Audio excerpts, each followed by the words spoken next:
Muy buenas noches, nueva edición de Lo que se viene en televisión. Esta noche, bueno, vamos a tener un conjunto de temas variados, por cierto. La semana pasada tratamos el tema Vicentín. Bueno, vamos a empezar el programa haciendo referencia a una situación de carácter tal vez social, económica, política también, que se está viviendo en el noreste de la provincia de Santa Fe. Daniel, muy buenas noches. ¿Qué tal? ¿Cómo estás, Héctor? Buenas noches a toda la audiencia. Sí, ¿a quién vamos a tener Vamos allí? a estar charlando en minutos nomás con Silvio Batistuta, que es periodista de Reconquista, de Radio 10, donde le vamos a preguntar apreciaciones sobre lo social, porque ya sabemos el aspecto que hay político, las miradas que hay de un sector y del otro, sabemos el problema empresarial, pero ¿cuál es el sector social por lo cual hay estas movilizaciones dentro de Reconquista? Entonces, sobre ese tema estaremos hablando. Bien, Javier Mendiondo es el secretario de Desarrollo Urbano de la Municipalidad de Santa Fe.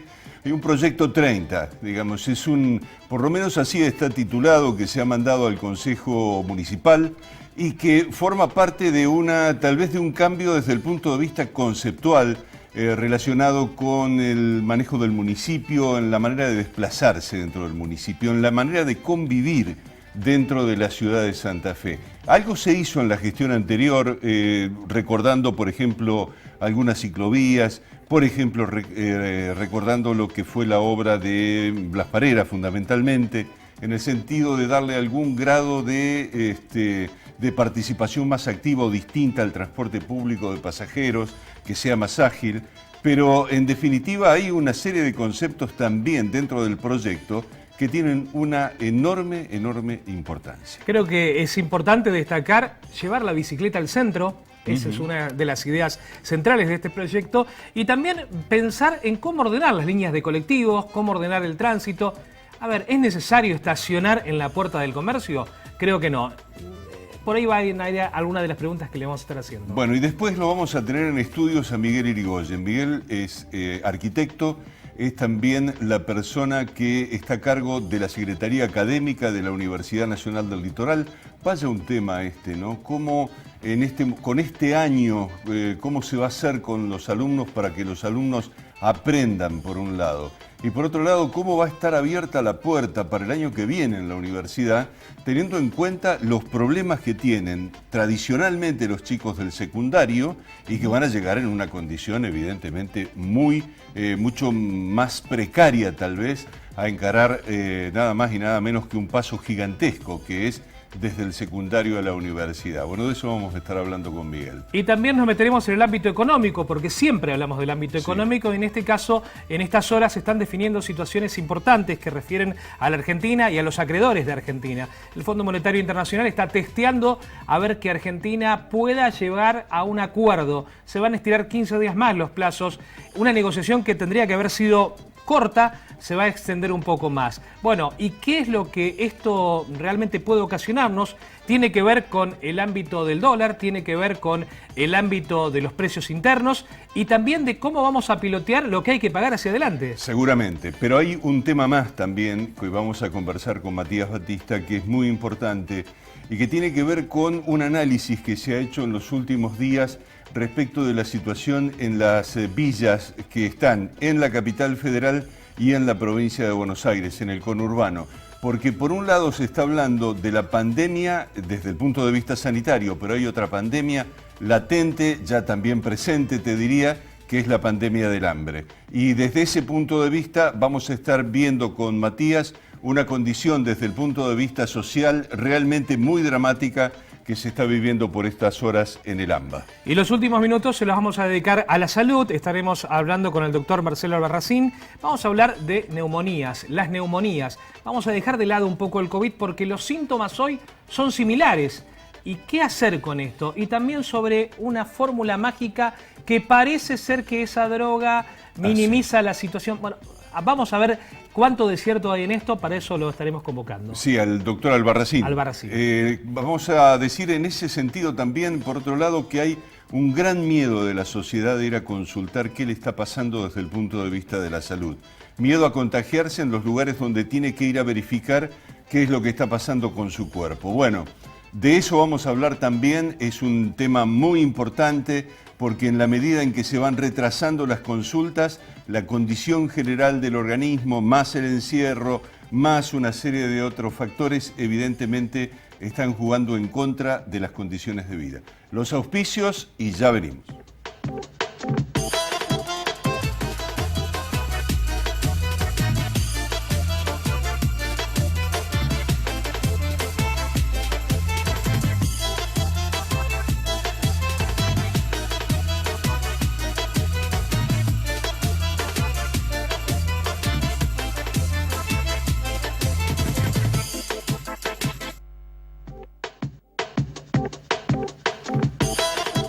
Bien, y le damos entonces la bienvenida a Silvio Batistuta. Silvio, muy buenas noches, ¿cómo te va? Hola Héctor, Daniel, ¿cómo están? ¿Cómo me reciben?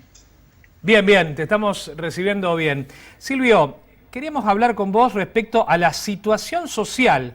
Uno ve las movilizaciones por la televisión, hemos charlado en la radio en esta semana respecto a lo que sucede, y uno piensa, está lo político, cuánto de lo político hay en eso, y por otro lado la cuestión de pertenencia que tiene la empresa o que tienen los ciudadanos, tanto sea de Reconquista como de Avellaneda, respecto a Vicentín.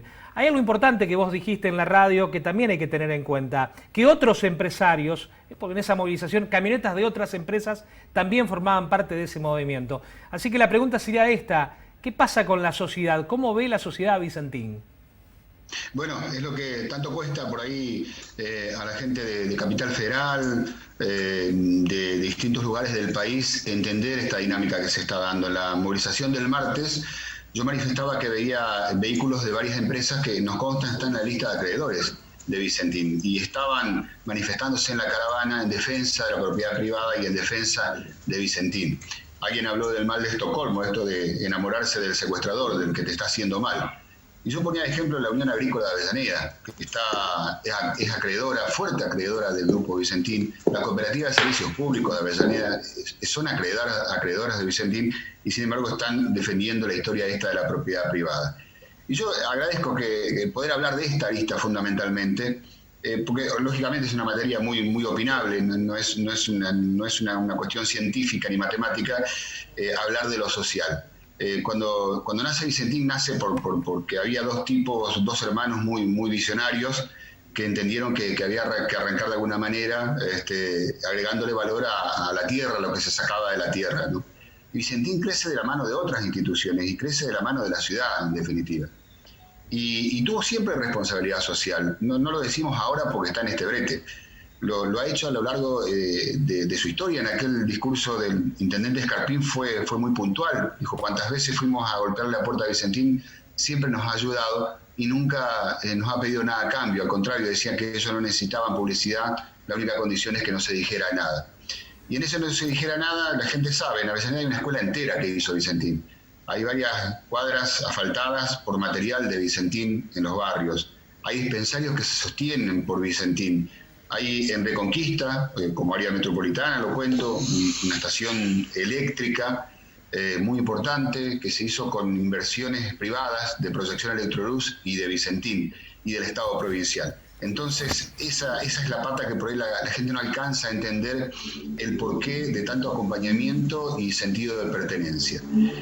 Por ahí pasa la cosa, entiendo, buscando una respuesta a esa movida social que ha unido a dos ciudades como nunca. Reconquista y Avellaneda nunca estuvieron tan unidas detrás de una causa como están en esta oportunidad por el caso de Vicentín, Daniel. Bueno, ahí hay un dato muy interesante que vos hacés en el sentido de decir, bueno, dos ciudades son muy vecinas, están prácticamente unidas nada más que por un puente, perdón, y por otro lado están separados por una historia, es decir, en el sentido de una cuestión de competitividad, en una cuestión de desencuentros tal vez históricos. Avellaneda tiene un perfil productivo neto, mientras que Reconquista en todo caso tiene Bolsones desde el punto de vista social en una situación mucho más delicada, digamos, de lo que puede llegar a estar viviendo en todo caso Avellaneda. Sin embargo, a pesar de esas diferencias, ¿pudieron encontrarse en esta situación? Sí. De hecho, hubo una reunión de los dos intendentes en la jornada de la víspera. Sabemos que la situación del intendente Vallejo, del intendente Reconquista, es bastante incómoda, está alineado políticamente con el gobernador Perotti y con el presidente Fernández. y sin embargo generó un escenario de diálogo cuando se produjo la llegada del subinterventor de Sarich aquella noche cuyas imágenes la vio todo el país, cuando la gente se manifestó frente al hotel y reclamaba que se fueran de la ciudad. Y estás marcando algo muy interesante porque Reconquista y el ciudadano reconquistense nunca se creyó más importante que Avellaneda ni viceversa, jamás, porque todo el tiempo nos hemos nutrido unos del otro. Yo trabajé 10 años en el canal de televisión de Avellaneda, cuando vine de Santa Fe, después de haber estudiado y conocido al querido Daniel Delfino. Y fíjense ustedes que eso se da permanentemente. Hay gente de Avellaneda que viene a trabajar a las industrias de Reconquista y gente de Reconquista que todo el tiempo está pasando a trabajar a Avellaneda. Y esto lo ha unido con mucho fervor, digamos. Yo estoy con una sensación bastante rara respecto a lo que va a pasar este próximo sábado. Yo le contaba a Daniel estos días que estoy saliendo, desde que se generó el conflicto, estoy saliendo para los colegas de Mitre, para Radio Rivadavia, hoy salí para una radio de Corriente. Y yo le decía, hoy me llamaban la productora de Magdalena y de Bonelli, y que el sábado de la tarde me van a llamar. Y le manifestaba esto, porque no logran entender cómo empresas ponían sus vehículos para la manifestación del último martes. Ponían sus vehículos, directivos de otras empresas que son acreedoras de refrigeraciones, de venta de repuestos, que son acreedoras de Vicentín, y pusieron sus vehículos para que giren en torno de la plaza y que lo vea el país. ¿Por qué esto? Entiendo, y ahí sí ya es una cuestión ideológica, se trata de que el árbol de Vicentín el árbol de Vicentín no tape el bosque de la propiedad privada. A eso es lo que el ciudadano común no quiere llegar. Y eso es lo que está saliendo desde acá, desde esta pequeña comarca Reconquista Avellaneda, porque al lado de Santa Fe, al lado de Rosario, somos desde el punto de vista demográfico, somos insignificantes, casi que somos medio barrio de algún barrio de Buenos Aires, una tercera parte de La Matanza quizá, y sin embargo desde acá se está generando esa situación de defensa de la propiedad privada. Eso es lo medular que está uniendo al empresariado y al ciudadano común de Reconquista y de Avellaneda. Se han escuchado muy pocas voces en contra, hay que decirlo. Se han escuchado muy pocas voces en contra. Bien, lo que nos importaba era charlar estos minutos, Silvio, con vos, que tenía que ver con lo social, porque lo político lo vemos y lo escuchamos todos los días en todos los medios, pero es como vos también decías, de lo social nos está hablando. Quiero agradecerte estos minutos esta noche con nosotros, Silvio. Un fuerte abrazo, gracias por el llamado, estamos siempre a disposición. Bueno, muchas gracias, Silvio. Entonces vamos nosotros a tomar contacto con Javier Mendiondo. Javier es secretario de Desarrollo Urbano de la Municipalidad de Santa Fe. Hay allí un proyecto sumamente interesante, un proyecto que decía yo, por lo menos en la apertura del programa, representa, si se quiere, un cambio desde el punto de vista cultural y que tiene que ver con cómo nos relacionamos, cómo nos movemos dentro de la ciudad. Javier, buenas noches, ¿cómo te va? Buenas noches, Héctor. Sí, efectivamente, esa es la propuesta de Ciudad 30, que es el mensaje que el intendente Emilio Jatón envió la semana pasada al Honorable Consejo Municipal y que presenta verdaderamente estos desafíos que vos perfectamente acabás de sintetizar. Bien, y esa síntesis en todo caso, ¿sobre qué ejes camina, digo? A ver, ¿cuáles son los cambios culturales que vos entendés son más representativos para enfrentar esto que ustedes plantean como nueva etapa para la ciudad de Santa Fe? Sí, este nuevo modelo de ciudad yo creo que de a poquito se nos va aproximando.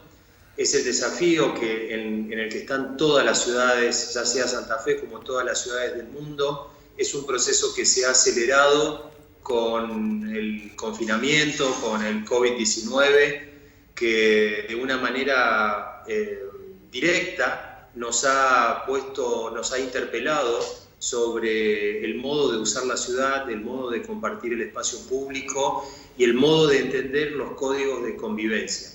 Fíjate vos, Héctor, que pasó una cosa muy particular, que de golpe las ciudades se vaciaron de autos y descubrimos, y todas las ciudades lo hicieron al mismo tiempo, que el problema no era la falta de infraestructura y no era el tamaño de las calles, que a veces es insuficiente, sino que muchas veces estamos sobresaturando el uso de ellas a través del automóvil, que como sabemos se va incrementando progresivamente en los últimos años, es la tendencia que tenemos en la ciudad, el uso del automóvil particular, y que es una ecuación muy sencilla de hacer, es una geometría muy sencilla de imaginar, que si tenemos calles que fueron trazadas en la fundación colonial allá por el siglo XVI o XVII, por Juan de Garay y por los españoles, esas calles no estaban pensadas para los autos, estoy hablando del centro de la ciudad de Santa Fe.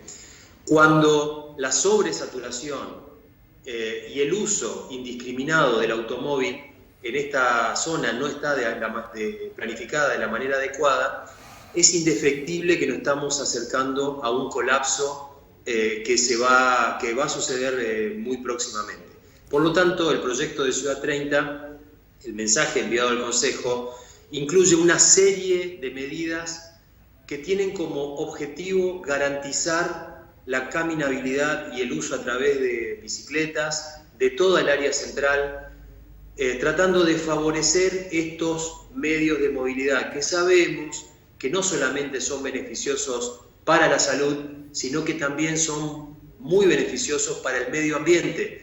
Ese es otro de los problemas importantes que tenemos en todas nuestras ciudades, es que estamos aumentando la emisión de gases contaminantes y por lo tanto revertir con el incentivo de movilidades ecológicas, sustentables, como la bici, como caminar, inclusive el día de mañana cuando recuperemos la normalidad con el transporte público, consideramos que es una manera adecuada de enfrentarnos con los próximos años. Cuando hablamos de Ciudad 30, hablamos no solamente de reducir la velocidad a 30 km por hora en el cuadrante del casco céntrico, sino también que hagamos un camino hacia el 2030, hacia los próximos 10 años, a una ciudad que sea toda más sustentable y más resiliente. Javier, las características de la ciudad de Santa Fe son realmente ideales, comparando con ciudades como Rosario o como ciudades como Esperanza, te llevo a una más pequeña. Digo ideales porque el microcentro está en un embudo y eso facilita, porque la ciudad se extiende hacia el norte, facilita poder demarcar bien una serie de circuitos donde puedan llegar con vehículos o con colectivos sin pisar el centro y que en pocas cuadras podamos estar en el centro. No todas las ciudades tienen esas características y creo que Santa Fe se destaca por eso. Así es, como bien lo graficaste, nuestra ciudad, por la conformación geográfica que tiene, que está prácticamente entre ríos, entre dos ríos, el sistema del Riacho Santa Fe por un lado y el sistema del Salado por el otro, la parte histórica, la parte fundacional está en ese embudo, está en ese cuadrante céntrico que es una punta de nuestra ciudad y que también genera algunos problemas porque el desarrollo de la ciudad se da indefectiblemente hacia el norte, hacia el este, hacia el área metropolitana, hacia Santo Tomé, y que quizás el desarrollo en horizontal indiscriminado de la ciudad genere una dependencia del automóvil particular. Por eso es importante que estando todavía nosotros como ciudad a tiempo, porque podemos decir, Santa Fe tiene la escala ideal de las ciudades. Si uno ve cualquier manual de planificación urbana, las ciudades ideales, podríamos decir, están en el orden de los 500.000 habitantes, las ciudades medianas, las ciudades intermedias, y Santa Fe tiene esa escala. O sea que nosotros, por la planicie que tenemos, que es fácil de caminar, por un clima muy, muy benefactor, excepto los meses extremos del verano, tenemos casi todo el año un clima muy favorable para poder andar en bici o para poder caminar. Y a eso le agregamos una escala donde todo está más o menos en un radio de 5 o 6 kilómetros, consideramos que tomando las medidas adecuadas en este cuadrante que está discriminado por Urquiza, Suipacha, General López y Rivadavia y 27 de febrero al este, cuidando este centro histórico, cuidando que la vitalidad, que es una gran fortaleza que tiene nuestro centro comercial, que conserva las funciones administrativas, las funciones de servicio, un núcleo comercial muy vivo, una peatonal San Martín que es un gran patrimonio para nuestra ciudad, y además conserva en todo este cuadrante todo el sector patrimonial de la ciudad. Consideramos de que estamos a tiempo de tomar las medidas adecuadas. ¿Cuáles son esas medidas que están incluidas en el mensaje enviado al Honorable Consejo Municipal? Por un lado, la reducción de la velocidad a 30 km por hora.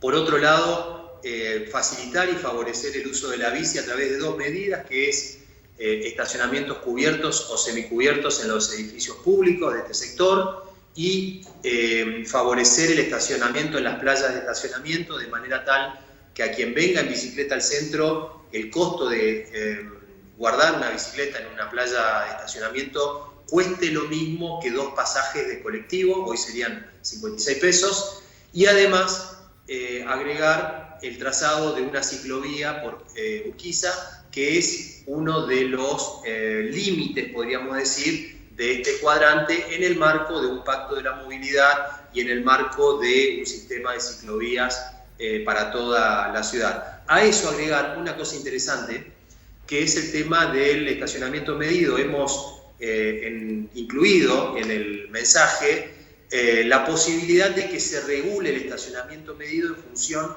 de los nuevos códigos de uso comercial de toda el área central. Fíjense que estamos cambiando nuestros hábitos de manera un poco forzada, pero hoy estamos en un modo de funcionamiento del sector comercial que ya no es partido, no es de horario partido, sino que tenemos horarios continuos en función de esta vuelta a la normalidad, y esto nos genera, nos interpela que pensemos también el modo del estacionamiento para que pueda desarrollarse durante todo el día. Bien, Javier, interesa mucho en todo caso plantear la siguiente cuestión respecto de la primera pregunta, ¿no es cierto? Todo cambio cultural en todo caso va a tener una resistencia, y ustedes saben que eso va a ser así sin la más mínima duda, porque cualquier cambio, algún callo, algún pie va a pisar, y esto lo sabemos. Desde ese punto de vista, ¿cómo piensan ustedes desarrollar una tarea que vaya detrás de la convicción y del consenso de la sociedad en el sentido de construir esta nueva realidad? Bueno, en ese sentido, el diálogo es una herramienta fundamental, y en tal sentido, bueno, el Consejo Deliberante es una caja de resonancia de las opiniones de la ciudadanía, pero por otro lado, dentro del Pacto de la Movilidad estamos interactuando y dialogando con un montón de actores, y además creo que hay que profundizar, porque como bien decís, Héctor, estos cambios culturales, si no son apropiados por la ciudadanía, son imposibles de llevar a cabo. Fijémonos un ejemplo. ¿Quién hubiera pensado hace una década que esa ley que se puso en vigencia por la cual no se puede fumar en los espacios cerrados pudiera ser puesta en práctica, cosa que hoy ya vemos que no podemos volver atrás en ese tipo de cuestiones? Entonces, decimos, la sociedad y la ciudad no es un bloque de hielo congelado. Es algo que está cambiando permanentemente, y el rol del Estado muchas veces es poder consensuar, poder generar los acuerdos para poder llevar adelante estos cambios de época, estos cambios culturales. Todas las ciudades del mundo están repensándose en este momento con respecto al uso del espacio público, con respecto al modo de convivir como ciudadanía, podríamos decir. Este proyecto Ciudad 30 seguramente nos va a tener nuevamente charlando en algún otro momento, porque hablaremos de los colectivos, volveremos a hablar del estacionamiento, volveremos a hablar de la bicicleta. Javier, te queremos agradecer este momento en la noche que has tenido para con nosotros. Un gusto saludarlos. Un abrazo grande. Bueno, vamos a hacer una pequeña pausa. Ya estamos en un ratito nada más con el secretario académico de la Universidad Nacional del Litoral. Ya venimos.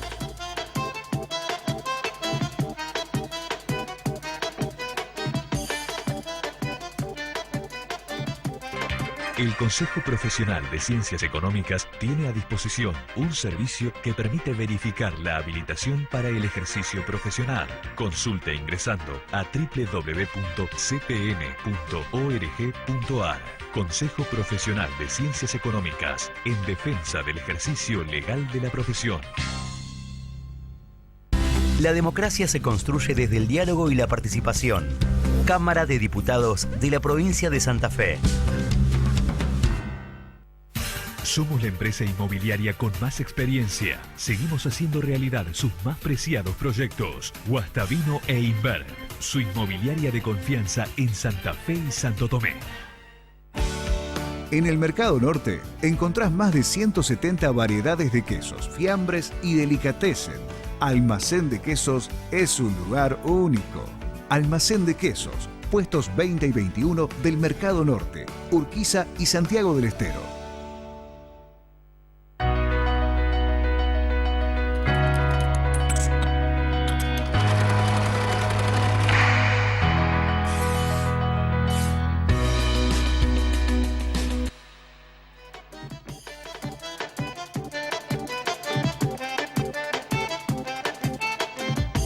Bien, seguimos esta noche con arquitectos, porque terminamos de hablar con un arquitecto, vamos a seguir hablando con un arquitecto, en este caso Miguel Irigoyen, ex rector también de la universidad por un periodo, pero actualmente secretario académico de la UNL. Es un puesto clave, Miguel, ese, me parece a mí, me da la impresión. Sí. Buenas noches, disculpame. Buenas noches a todos.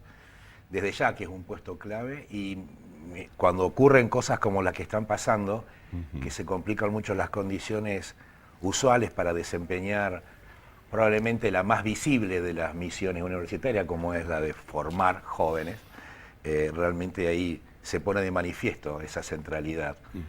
Es muy estratégico. Bien, ahora, lo que ha pasado en este último tiempo, es decir, el haber desarrollado por lo menos un cuatrimestre a la distancia con los chicos, ¿no? Representó, por un lado, un esfuerzo para la docencia significativo y por otro lado también, desde el punto de vista del estudiante, un engancharse de una forma muy diferente a como está acostumbrado, digamos, el estudiante a progresar, a aprender, ese intercambio que por ahí en el aula se da, que es un elemento fundamental, el hecho de una pregunta, de una repregunta de otro, digo, esa convivencia del aprendizaje en grupo, ¿no? Sí, es un desafío para todos lo que estamos llevando adelante, que aún no lo hemos concluido. Hacia finales de mes y principios de julio va a terminar el primer periodo de cursado. Y te decía, es un aprendizaje para todos, para los estudiantes, para los docentes, para el personal de la UNL, para toda la gente que ha dado el apoyo técnico, ¿no? Una cosa es tener 20 o 30 carreras a distancia y otra cosa es colocar absolutamente toda la propuesta de formación de la universidad. Desde ya que en la virtualidad lo gestual se pierde, o en buena medida, el hecho de mirar la cara, de sentir, de inferir qué está ocurriendo en uno o en otro, estar dando clases y poder mirar diferentes expresiones y tratar de tomar esa temperatura de lo que está pasando, acá es mucho más difícil.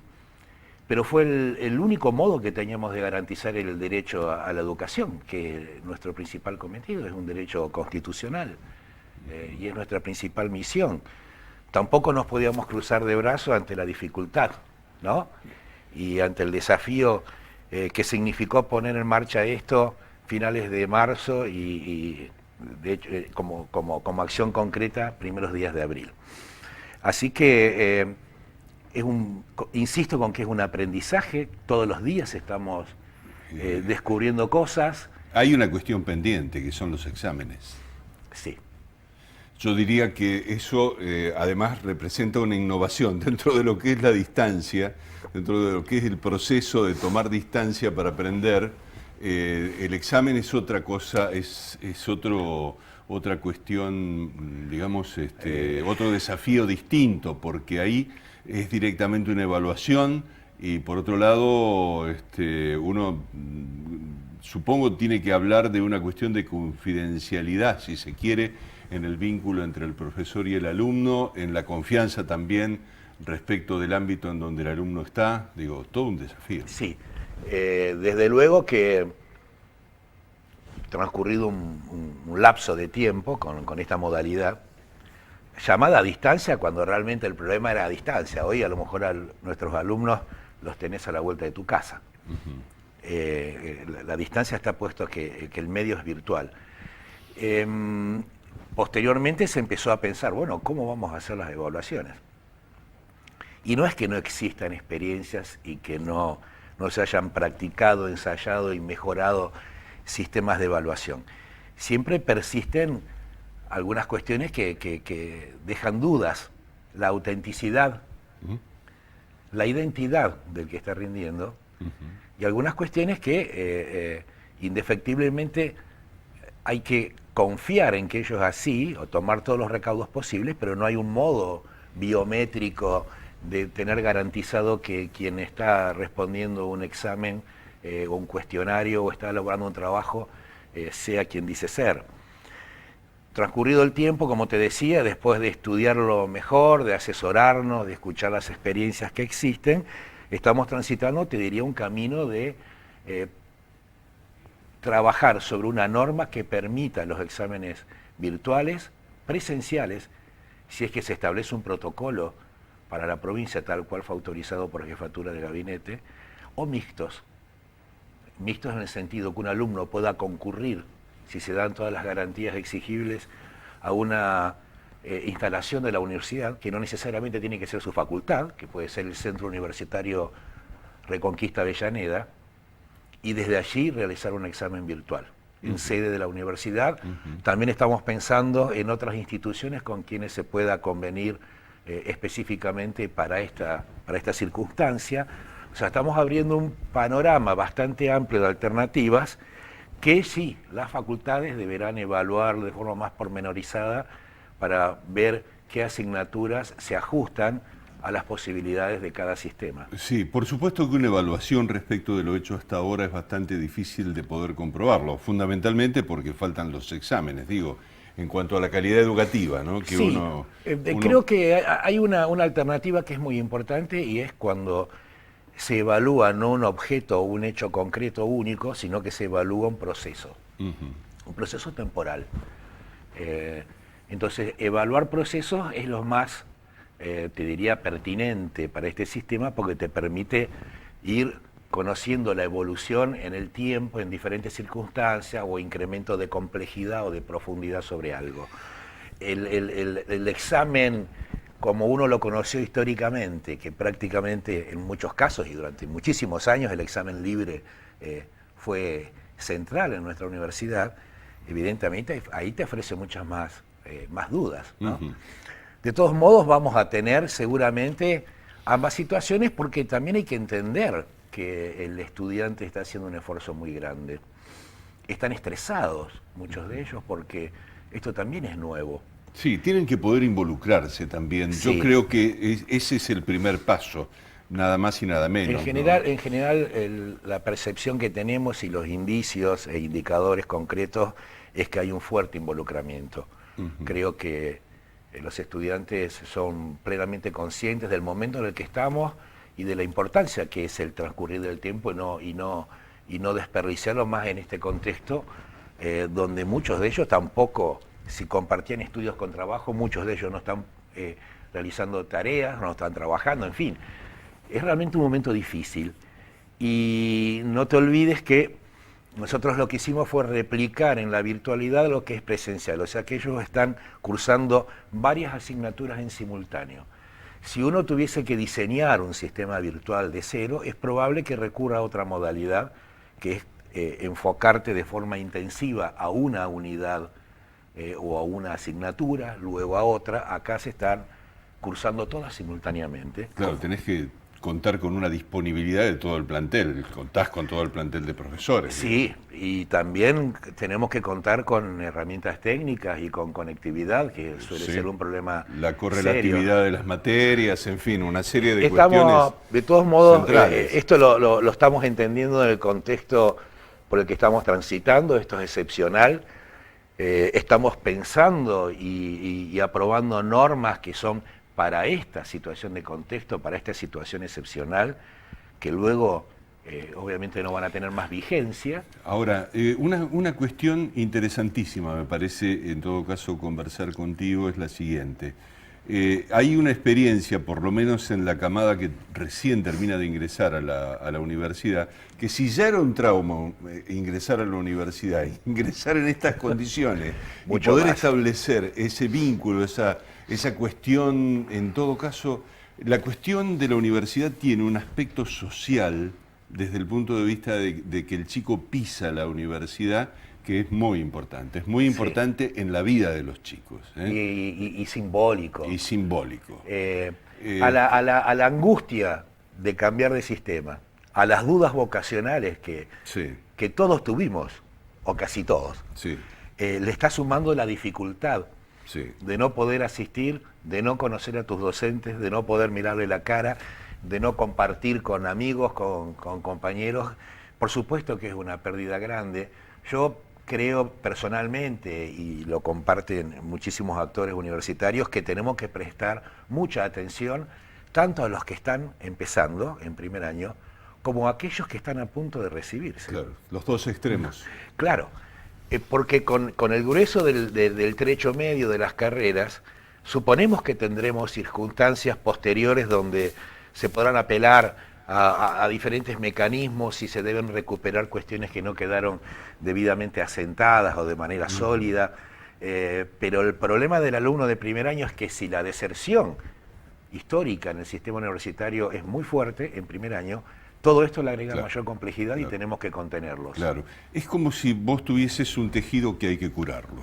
Sí, señor. Esa es la situación de lo que va a dejar como saldo esta etapa y fundamentalmente en esos dos lugares de la educación que vos decías. Cuando estábamos en la apertura del programa, planteábamos el otro desafío que representa para los chicos que hoy están terminando el secundario, pensar en tomar la garrocha y saltar a la universidad, tal vez con muchas menos herramientas de lo que estaba llegando a la universidad por estos tiempos.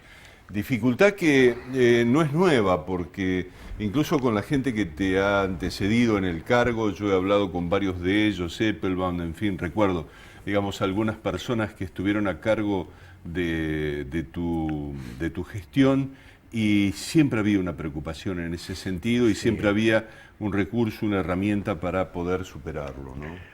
Porque aparte el acceso a la universidad no es simplemente dar un salto, en realidad es una interfase en el tiempo, es un transcurrir desde un estado a uno diferente, donde se está procurando es que en un tiempo determinado el estudiante plenamente se adapte a la vida universitaria, sea protagonista de su propia carrera, tome decisiones, actúe como un ciudadano, en fin, no es solo la dificultad académica, porque la dificultad académica suele ser compleja, más aún si existen falencias. Yo creo que esto, que aparte no hay una perspectiva clara, que podamos pensar en un retorno, garantizando las condiciones, ¿no?, de seguridad, de bioseguridad, esto claramente va a traer un arrastre, al menos también durante todo el año 2021.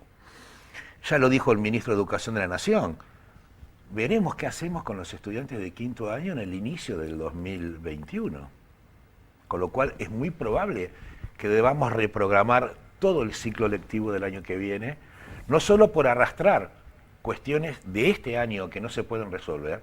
Yo no puedo resolver una práctica médica de un estudiante con un paciente en un hospital desde la virtualidad, ni con un modelo. No puedo reemplazar la práctica docente de un estudiante de profesorado simplemente dándole una clase a un docente. No puedo reemplazar el contacto del estudiante de veterinaria en el Hospital de Grandes Animales en Esperanza. Entonces hay cosas que van a quedar pendientes, que poder resolverlas nos va a llevar a desfasajes en el tiempo.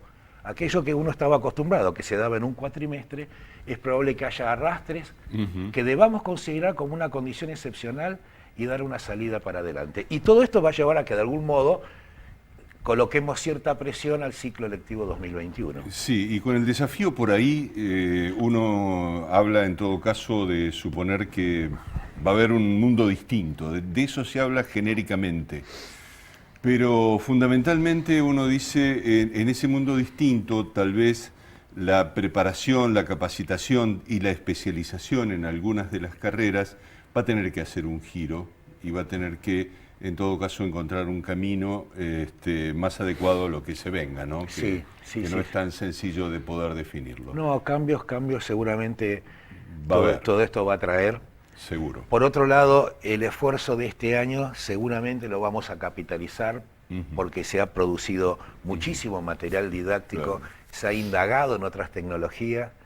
De algún modo esto nos precipitó a meternos en el siglo XXI y darle el uso a las redes, a las tecnologías con fines educativos. Bien, Miguel, gracias por haber venido. Gracias a ustedes. No, muy buenas noches a toda la audiencia. Bueno, vamos a hacer una breve pausa. Nos queda la economía y nos queda un aspecto de la salud, fundamentalmente la que está relacionada con la neumonía, de manera tal que esos son los dos puntos que vamos a tratar en lo que nos queda de programa. Ya venimos.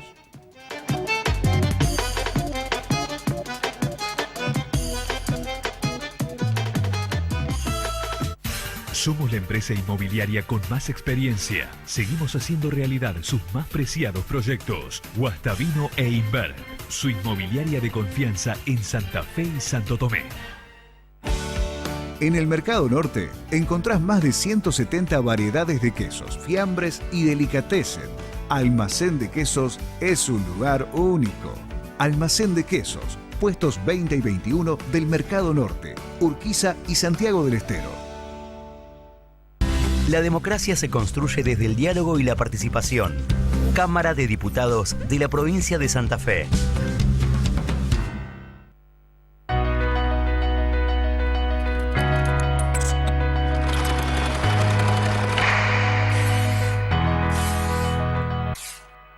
Guastavino e Invert atiende con más eficiencia el norte de la ciudad y zona de influencia. Guastavino e Invert, presencia territorial en Aristóbulo del Valle al 5700.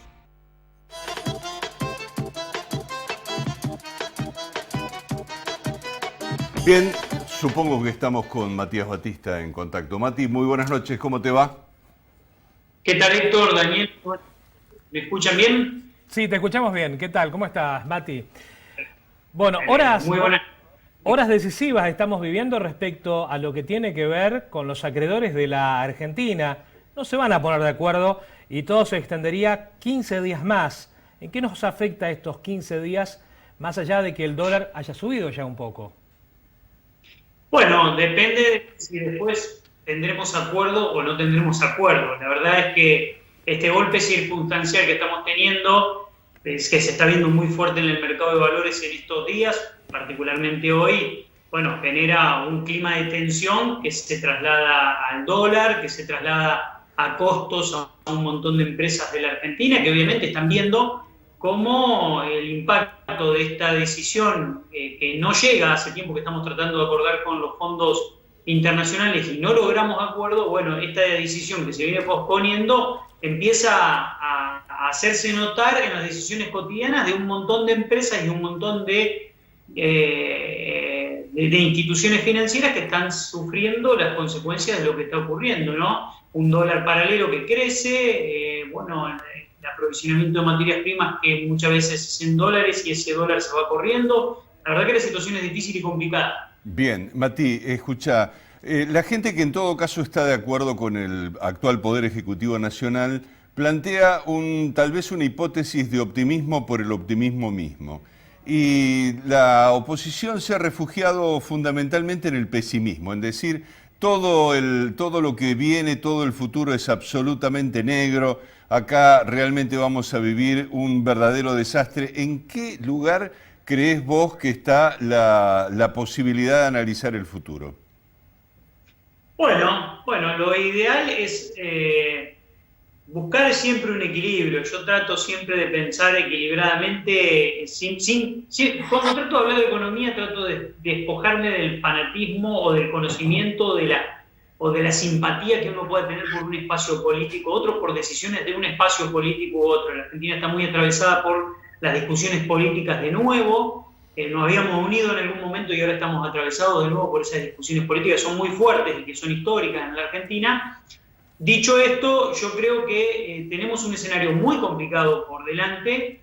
La Argentina no solamente enfrenta una pandemia muy compleja, que bueno, hicimos un gran confinamiento teniendo en cuenta que la curva de contagios se iba a aplanar y esa curva no se está aplanando, al contrario, está creciendo en la principal parte de la economía del país, que es Gran Buenos Aires, donde se produce gran parte del PBI de la Argentina. Bueno, ahí estamos teniendo un problema muy fuerte con la pandemia que se empieza a ver y se va a notar en el corto y mediano plazo. ¿Está bien así? Pero además ahora tenemos el problema de que necesitamos acordar, yo lo vengo diciendo desde hace tiempo, necesitamos acordar con los acreedores, necesitamos llegar a un punto de encuentro. Los acreedores, yo lo dije el primer día, los acreedores saben que nosotros necesitamos acordar, valga la redundancia, ¿Sí?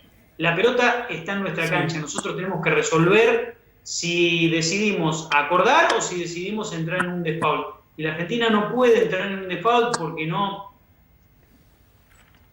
tenemos un déficit fiscal en las provincias y en la nación muy acuciante, estamos emitiendo un ritmo muy preocupante, no hay recursos, tenemos los canales de crédito cortados y me parece que solucionar el problema de la deuda sería un aliciente, no la solución, pero un aliciente no solo para el país, sino para las provincias y para un enorme conjunto de empresas de la Argentina para empezar a poner en marcha algunas cuestiones. Yo soy optimista y creo que atravesado este escenario pandémico muy complejo, y ojalá lo podamos atravesar de la mejor manera, creo que podemos empezar a recuperar, y hay mucho material, hay mucho emprendedurismo en la Argentina para arrancar. Pero bueno, después dependerá del plan de gobierno de Alberto Fernández y cuál es ese plan de gobierno, que todavía está claro que no está develado, ¿no? Mati, hay que ver cómo vamos a encuadrar, hablabas de emisión, si lo vamos a trasladar a la inflación o lo vamos a trasladar al dólar. Pero eso será seguramente un tema para charlar más adelante.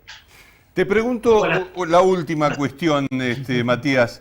Se ha empezado a hablar respecto de, por un lado, la pandemia desde el punto de vista sanitario, como ya hace bastante tiempo se viene hablando del tema. Se está hablando de la pandemia del hambre, puntualmente en lo que es el área de las villas de la capital federal y el conurbano bonaerense. ¿Cuál es tu mirada con respecto a eso?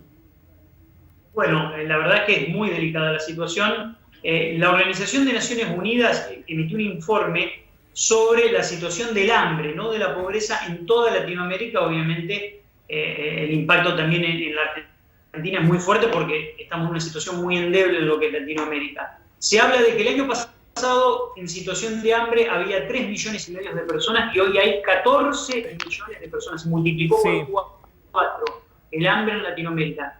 Y están hablando de la posibilidad de emitir un ingreso de emergencia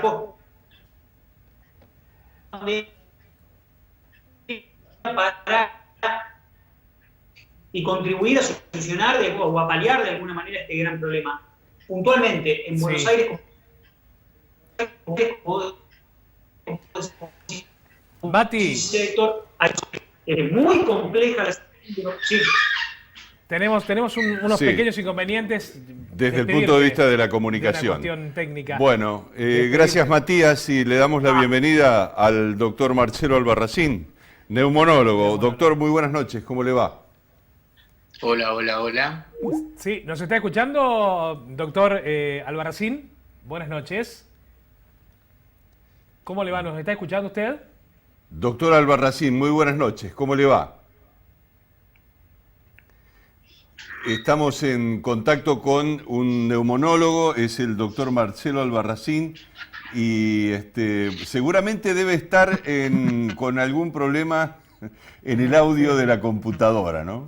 Porque nosotros le estamos hablando y debería estar contestándonos. Y lo estamos escuchando bien, por lo menos lo que ha pronunciado. Bueno, son esas cuestiones que se nos dan en estas situaciones en las que tenemos que transitar. No solamente nosotros, sino todos los medios de comunicación. Claro, porque ese tema de hacer el periodismo a distancia es un tema tan complejo como hacer la educación a distancia, de lo que estábamos conversando recién con Miguel Irigoyen, ¿no? Y uno supone, en todo caso, que el trabajo del periodismo debe ir por las vías naturales. Bueno, ya la producción debe estar trabajando en tratar de rescatarlo al doctor Albarracín, de manera de poder dialogar unos minutos nada más nos quedan antes de que finalice el programa. ¿Me está escuchando, doctor Albarracín? Buenas noches. Sí, buenas noches. Bien, teníamos algunos problemas de audio. Bueno, doctor, queríamos hablar con usted sobre el tema de la dexametasona. ¿Cómo podemos decir? ¿Droga? ¿Cómo la podemos nombrar los que no manejamos bien el recurso? Sí, con respecto al COVID se está refiriendo, ¿no es cierto? Sí. La dexametasona es un corticoide de depósito, en realidad, pero no es de uso generalizado. Eso es solamente para pacientes que están internados y pacientes que requieren oxígeno, ya sea con una ventilación mecánica o con oxígeno con soporte ventilatorio sin necesidad de intubación. Hay un estudio que se hizo en la Universidad de Oxford, en Inglaterra, y hay otro en Brasil, que todavía no tenemos el resultado. En los pacientes ventilados se ve una mejora de un 30%, y en los pacientes no intubados prácticamente de 5 pacientes de cada 10, casi un 50%. Pero son grupos chicos y no es para un uso generalizado ni usar en pacientes ambulatorios.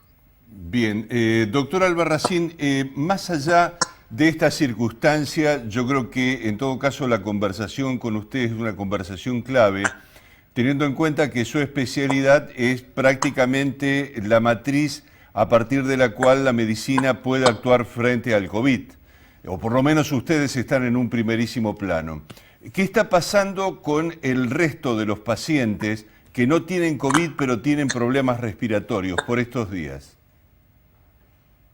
Sí, la verdad que ahora es la época de toda la patología invernal, es decir, desde el resfrío común, la coriza, muchos cuadros de alergia o alergia, y ya pronto, en poco tiempo, ya comenzará a circular el virus de la gripe. Es decir, no todo lo que estamos viendo, en realidad se ha visto hasta el momento muy poco de COVID. Yo particularmente en la consulta privada no he visto ningún paciente con síntomas compatibles con COVID. Evidentemente que va a llegar, pero hasta el momento lo que estamos viendo es patología estacional de la época. Puede ser de faringitis hasta cuadros de resfrío común, como decía, gripe que todavía no está, bronquitis y cuadros de neumonía que sí ya estamos viendo.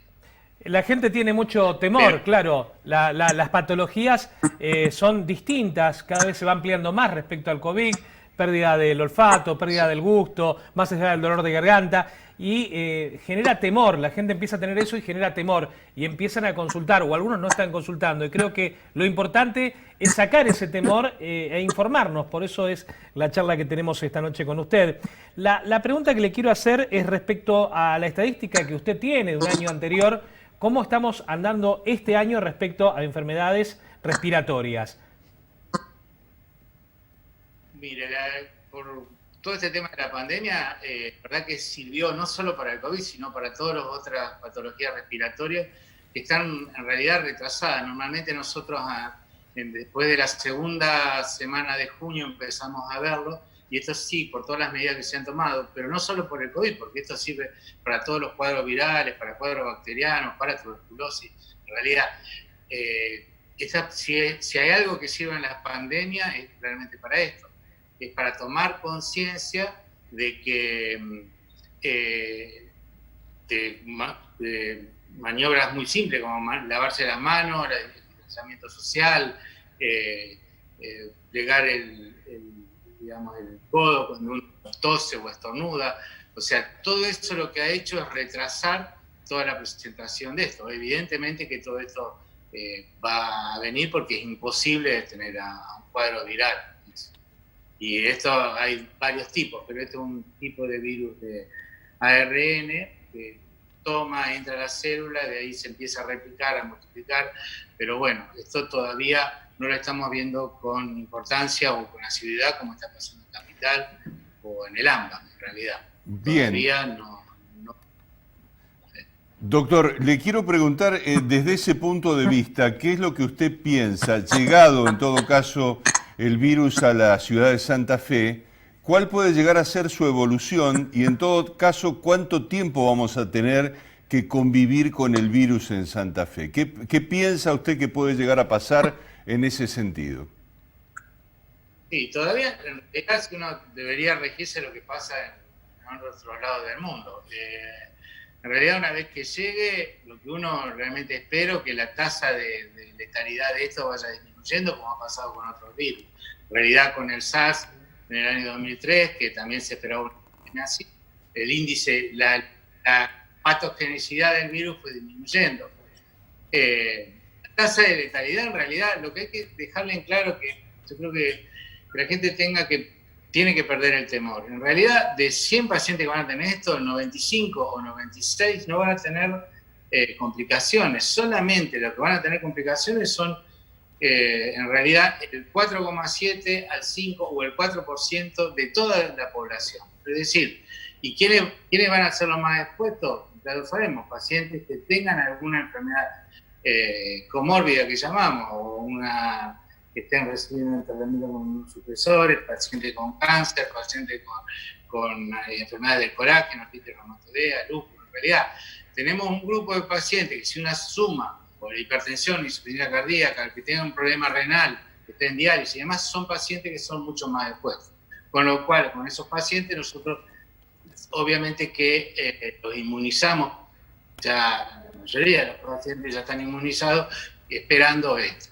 Si uno toma lo que ha pasado en el mundo, la mortalidad o el índice de letalidad de esta patología es gente más añosa y que realmente suman más de una comorbilidad de la que estaba contando.